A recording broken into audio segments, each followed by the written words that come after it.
This program is brought to you by thepodcastfactory.com.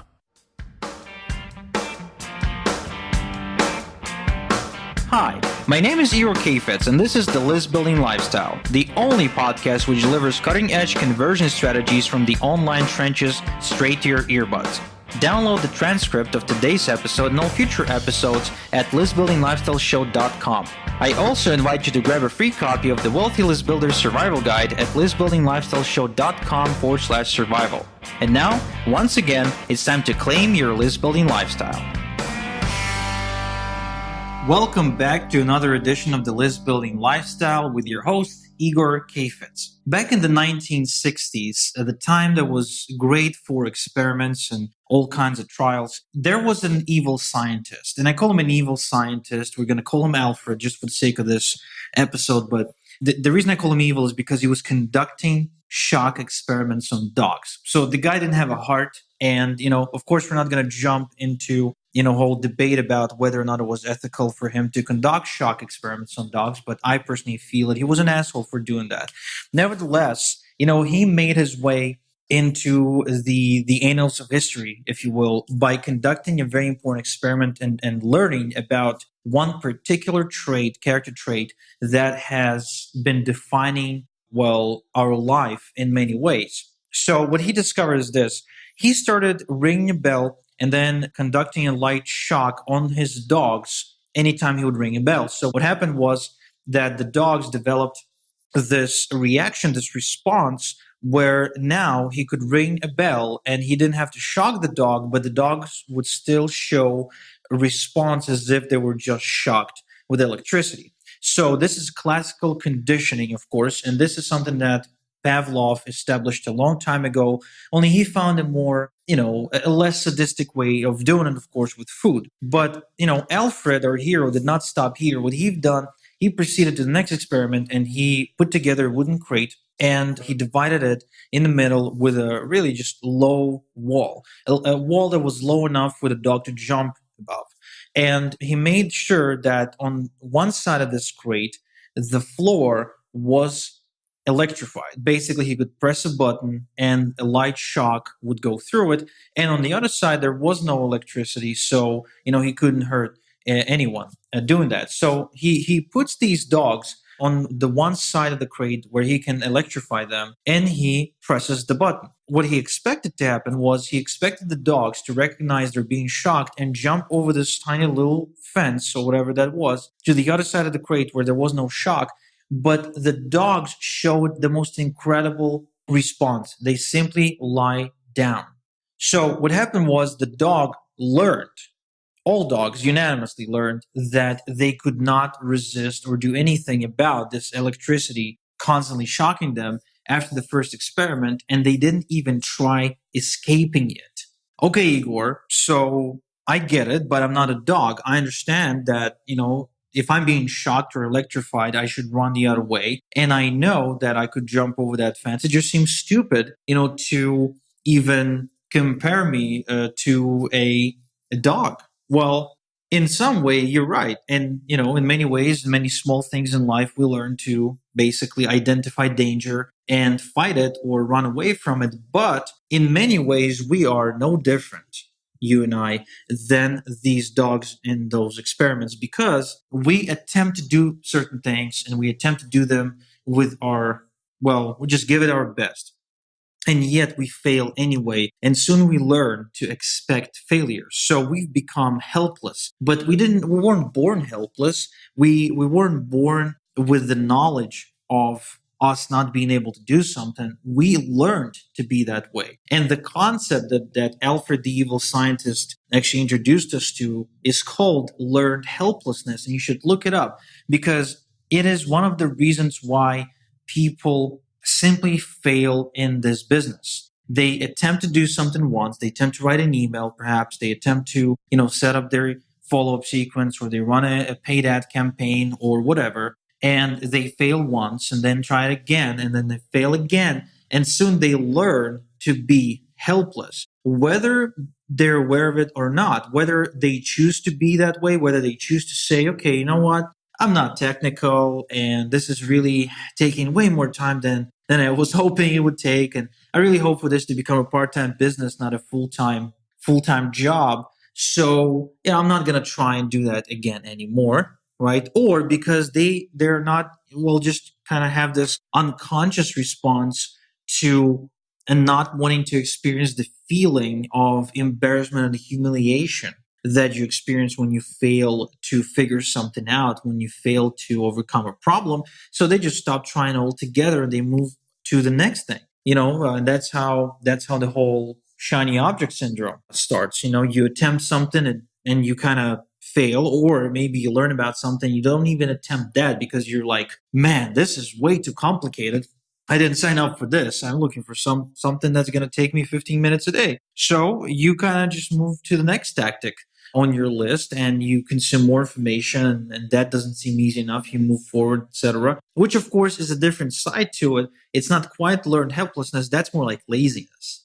But in this episode, I really wanted to make you aware of the fact that a lot of the things you feel you can do are simply learned responses to a bunch of failures that happened in succession and one after the other, where you've got conditioned basically that what, there's no point in trying anymore because I know I'll fail, so why bother? Just like that dog.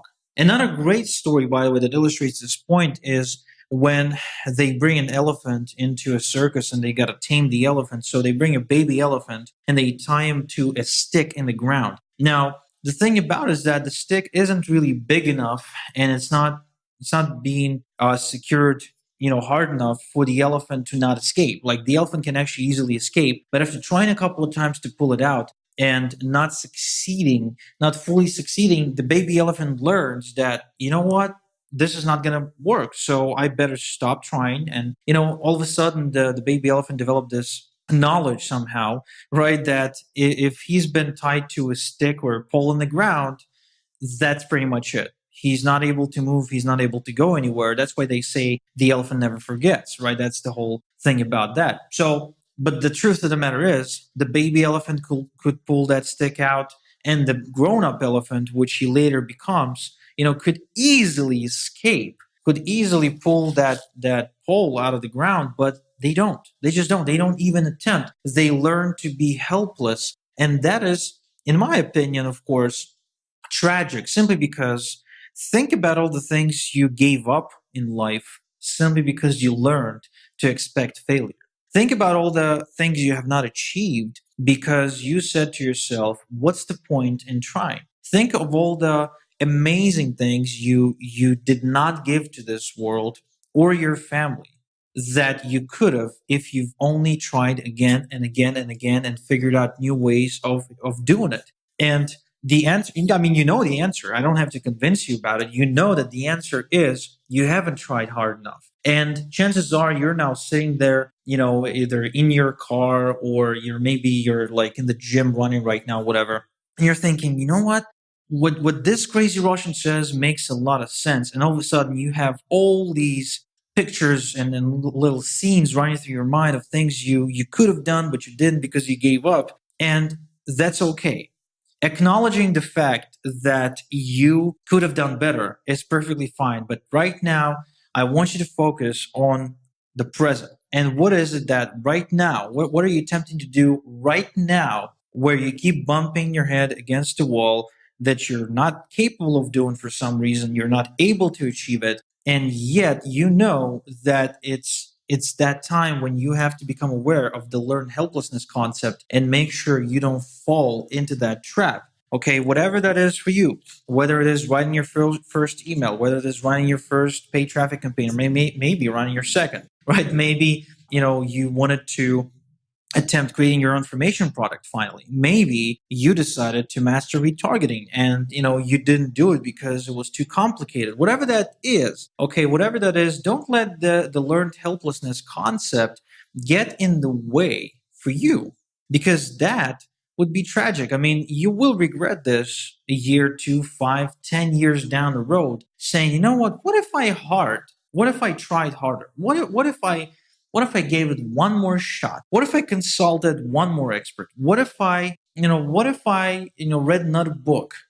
Maybe I would have found the reason why I'm not successful. And when we think about it, isn't that the reason? Isn't that the difference maker between the losers and the winners in this business? Like the losers, they attempt something and they give up and they kind of move on, and they attempt that and they give up and move on. And that's sort of like they're stuck in this, cycle, if you will, where it's always consuming new information, trying something out, failing, and then moving to the next thing. And of course, with the internet giving them plenty of options, they can keep doing it forever. But the winners, they have this stubbornness about them where they refuse to take no for an answer from anybody, be it a person or a situation or the universe, where they say, okay, this is my goal, this is my ideal outcome, and I've attempted A, B, C, D, and E to make it happen. But I still got, oh man, I just realized I have no idea what comes after E. But they still have all these other letters of the alphabet, to attempt, and they keep going and they keep going and they keep going, and admitting that they can't do something is probably the last thing on their list. They have this weird, almost impossible, inexplainable, almost stupid stubbornness about them, which makes them obsess with achieving the goal no matter how many times they need to try again and again and again and again. And really, that's how winners are born. If you watch, there's a great show that I've just watched with my wife, great TV show called Genius. It's about Einstein. This guy developed his theory for years, I think close to a decade. It took him to develop the theory of relativity, if not more than that. And then it took another several years to prove it, which means between, actually developing it and that being proved, there was, so there was so much time that he could have easily doubted himself, and a lot of things could have changed. But, eventually it was proved and he won the recognition. But while a lot of people think that he was a genius, right, because it would just come to him in a flash of inspiration, all of a sudden he's like, oh man, I know it's MC2, but it wasn't. It was the result of years of hard work on mathematical equations, on understanding physics, on trying to fill all the missing pieces to his puzzle, because he was trying to figure out the universe. I think that's more complicated than trying to build an online business that makes you, $100 a day. Way more complicated. And yeah, and it took him way more time too. So what I'm saying is, even though, he's considered a genius, Einstein, he worked really, really hard, and he was stubborn and obsessed about attempting it again and again and again and again and again, even when a mathematician that was competing against him for developing the theory towards the time when he was almost there was a mathematician that really didn't believe that physicists could solve complicated math problems. And so he raced Einstein to complete the theory, and he did it first. And he actually completed this thing first, and Einstein gave up. It was like, he was just so discouraged. It was the end for him. But even then, he studied this guy's equations and found a mistake in that equation, which led to him developing his theory and finally finishing it and coming up with the correct answer for the problem that he was basically trying to solve for close to a decade, if not more than that. So what you learn from this is that he didn't learn to be helpless even after failing in an abstract environment where there were no guidelines, rules. He couldn't measure his progress. He didn't know whether he was, close to solving it or whether, he was just in the beginning. So it was a really difficult time for Einstein, yet he kept on going and going and going in spite of, being shocked, metaphorically speaking, all these years and being in pain. So if he could do it, right, if he could figure out the universe and he was not a genius, okay, which is, again, it's ironic that people think that guys like Einstein are geniuses because they're just simply obsessed with one thing in their life and they devote their entire life to it. That's how genius, if you will, is born. Then, just think about how you can achieve your goals by simply refusing to learn to be helpless.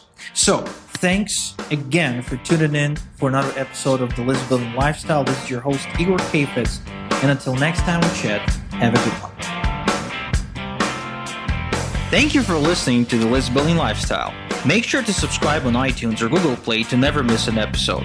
Because who knows, just one conversion tactic we share on the show might double your list and double your business. Download the transcript of today's episode and all future episodes at listbuildinglifestyleshow.com. And don't forget to claim your complimentary copy of the Wealthy List Builder Survival Guide at listbuildinglifestyleshow.com/survival. This is Igor Kheifets, and until next time we talk, have a good one.